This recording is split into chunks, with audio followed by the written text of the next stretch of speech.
Però encara hi ha apuntadors ara al teatre? Home, no, ara ja no. La figura de l'apuntador va desaparèixer fa uns 30-35 anys. I aquest s'ho va carregar ell tot solet? Encara que sembla mentida, s'ho va carregar tot. Es va carregar una nit d'estrena important.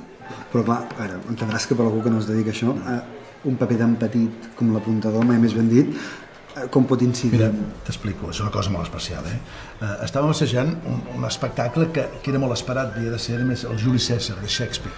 Vam assajar 4 setmanes, que és un temps molt just d'assajos, però vam aconseguir que l'última nit d'assaig general a Madrid tothom estigués molt content.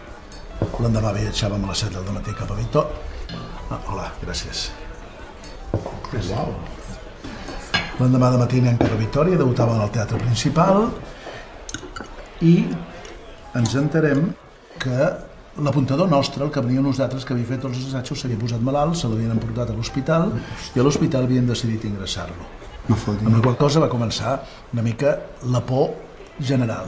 Es va buscar un apuntador de pressa i corrents i es va trobar l'apuntador del Teatre de Vitòria. Com que era un apuntador professional no va tenir cap problema, va agafar el llibre, es va posar en el lateral dret on hi havia els apuntadors aleshores i amb aquesta confiança vam començar l'estrena. I l'estrena anava fantàstic.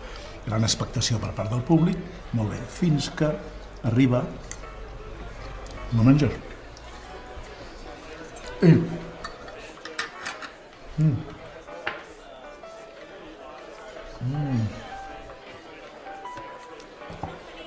Va arribar un moment clau de la funció, al cap de mitja hora d'haver començat. L'escena de Juli Cèsar i Calpúrnia, ells dos, quan Juli Cèsar al matí vol sortir de casa seva per anar al Senat, on passarà el que tots sabem que ha de passar. I en aquell moment, l'actor que feia Juli Cèsar es va quedar absolutament mut. Va tenir això que els actors diem un blanc.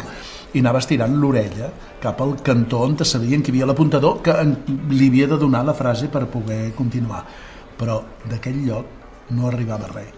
Tots els que no estàvem a l'escenari i els que no estaven a l'escenari, tothom estava pendent de què passava, perquè una dècima de silenci en un escenari és monstruosa, és com un segle de silenci. I d'allà no arribava absolutament res, cap frase, res. No, m'estàs dient que l'apuntador es va morir mitja hora? Home, no, tant com això no hauria sigut el colmo, no, un malalt i l'altre mort.